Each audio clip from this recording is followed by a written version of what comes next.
O que as galáxias, os raios, as cordilheiras, o seu sistema nervoso e um brócolis têm em comum?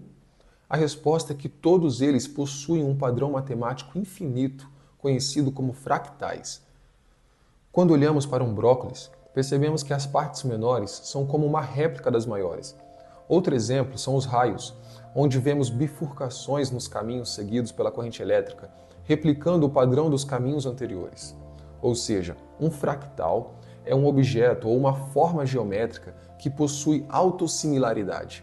Suas partes se repetem em menor ou maior tamanho, criando padrões complexos e irregulares que podem ser encontrados em diversos lugares na natureza. Por conta desse comportamento, os fractais ficaram conhecidos como a impressão digital de Deus.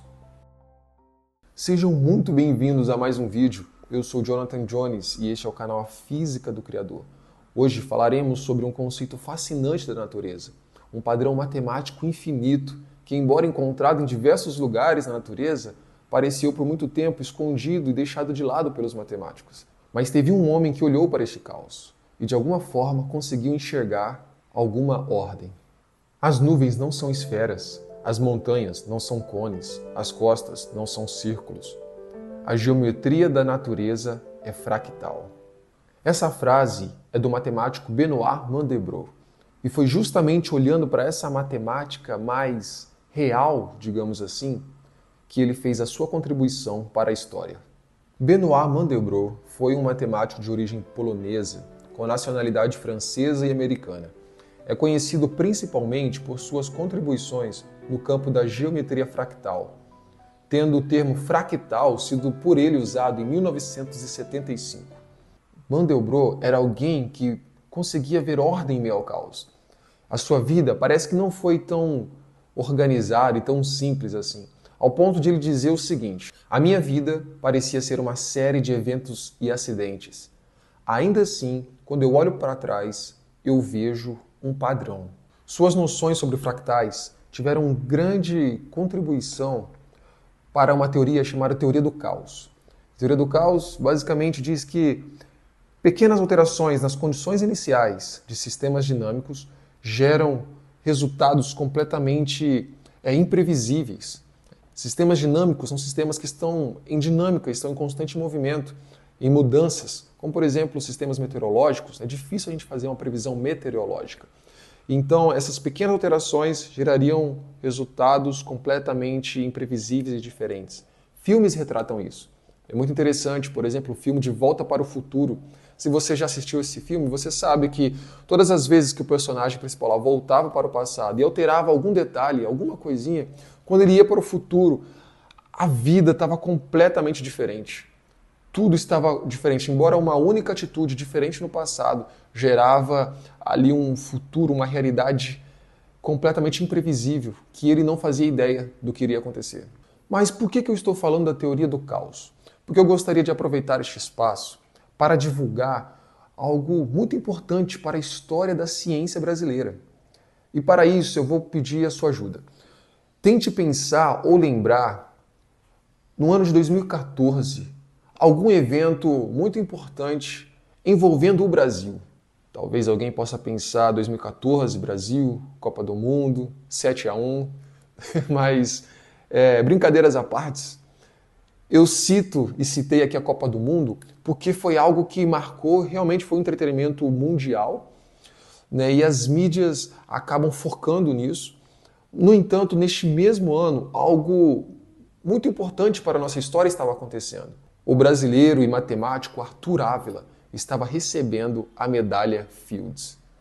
E o que é a medalha Fields? Você com certeza já ouviu falar do Prêmio Nobel. Porém, o Prêmio Nobel, as principais áreas que ele premia é física, química, medicina, literatura, paz. Não existe a área da matemática no Prêmio Nobel. No entanto, a medalha Fields é o maior reconhecimento internacional desta área, da matemática. É como se fosse o equivalente do Prêmio Nobel para a matemática. E neste ano de 2014, o brasileiro estava recebendo. Até hoje nós não temos nenhum brasileiro que recebeu o Prêmio Nobel. E até 2014 não tínhamos sequer um brasileiro também na medalha Fields. E Arthur Ávila não foi apenas o primeiro brasileiro, mas o primeiro sul-americano a receber tamanha gratificação. Mas vamos voltar para os fractais e vamos dar uma olhada em mais um exemplo de fractal, o floco de neve. E aqui eu descobri algo muito curioso que eu gostaria apenas de compartilhar com vocês. Deem uma olhada nesses flocos de neve. Invariavelmente percebemos que eles são hexagonais. O hexágono e um hexágono regular, ele é um polígono de 6 lados. Mas não apenas isso, de 6 lados iguais, formado por 6 triângulos. Triângulo, figura geométrica de 3 lados. E os triângulos que formam o hexágono são triângulos equiláteros, ou seja, 3 lados e 3 lados iguais. Os ângulos internos são de 60 graus, para completar uma volta total de 360. O que percebemos aqui, notamos, é a presença do número 3 e os seus múltiplos. E para contribuir aqui para a nossa análise do floco de neve, eu queria citar Wilson Bentley. Foi um fotógrafo que ficou muito famoso por fotografar diversos flocos de neve. Ele desenvolveu um processo que permitia capturar essas fotos antes deles derreterem. Em uma entrevista que ele deu, eu gostaria de ler algo que ele falou. Por mais de um terço de século, esse senhor, Wilson Bentley, fotografou cristais de neve. Depois de haver fotografado milhares desses cristais, ele observou 3 fatos determinantes. Primeiro, que não havia 2 flocos iguais. Segundo, todos tinham um padrão harmonioso e belo. Terceiro, todos, invariavelmente, eram hexagonais. E para deixar ainda o assunto mais curioso, esta presença do número 3 chamou a atenção de outro estudioso, o Meyer Pearman, que escreveu um livro, Conhecendo as Doutrinas Bíblicas. E ele escreveu algo sobre isso que o deixou curioso para pesquisar sobre a palavra neve na Bíblia. E olha o que ele encontrou. Ele escreve o seguinte no seu livro: a curiosidade impeliu-me agora a examinar as referências bíblicas sobre a palavra neve. E descobri com grande prazer esse mesmo triângulo inerente na Bíblia. Por exemplo, há 21, 3 vezes 7, referências que contêm o substantivo neve no Antigo Testamento e 3 no Novo Testamento, 24 ao todo. Depois achei 3 referências que falam da lepra tão branca como a neve. 3 vezes compara-se a purificação do pecado à neve. Achei mais 3 que falam de roupas tão brancas como a neve. 3 vezes compara-se a aparência do Filho de Deus à neve. Mas a maior surpresa foi quando descobri que a palavra hebraica para neve é composta totalmente de algarismos 3. E o que ele está dizendo aqui? O hebraico, ele não tem algarismos, ou ele não tinha algarismos para representar os números. Então as letras eram tanto usadas para representar palavras quanto números. E a palavra hebraica para neve usada é sheleg. E aqui peço licença para os estudiosos de hebraico para eu pronunciar da forma como está escrita, que é sheleg. E essa palavra significa neve e também é a palavra usada para o algarismo 333, pois ela é composta por 3 partes. O som correspondente ao sh seria o 300, o L no meio 30 e o egg no final seria o 3, então sheleg, 333. A mesma palavra usada para neve é o que representa o algarismo 333. Isso é muito curioso. Olha, eu não sou nenhum numerologista, mas eu tenho que dizer que tudo isso realmente é muito curioso. E nos faz questionar se tudo isso é meramente uma coincidência ou não.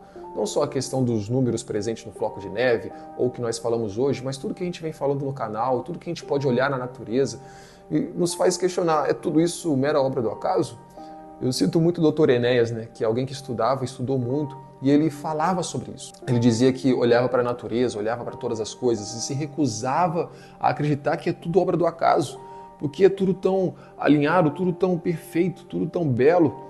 Até mesmo no meio do caos, a gente vê beleza, a gente vê processos e padrões e a gente vê propósito. É como se o Criador estivesse se revelando por meio da sua criação.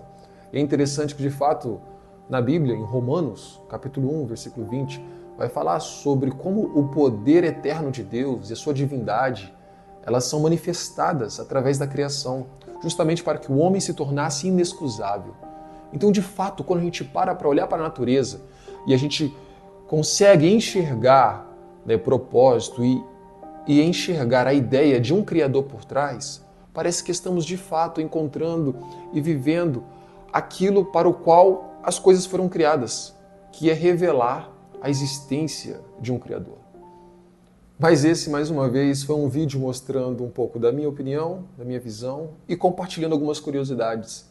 Espero que você possa pensar e meditar em tudo que está sendo feito, tudo que está sendo comentado, olhar para a natureza, olhar para as coisas ao seu redor e se questionar. Não ser levado só pelo que os outros estão dizendo ou só porque eu estou dizendo isso, mas que você possa se questionar. Olhe para o seu próprio corpo, como ele é constituído, como ele é formado, como ele funciona. Olha para a natureza, olha para os céus, como tudo isso está tão bem encaixado, tão bem projetado, né? E se questione, será que não existe de fato um Criador que fez todas essas coisas? Se você chegou até aqui nesse vídeo, mais uma vez, meu muito obrigado. E se Deus quiser, nos veremos no próximo vídeo.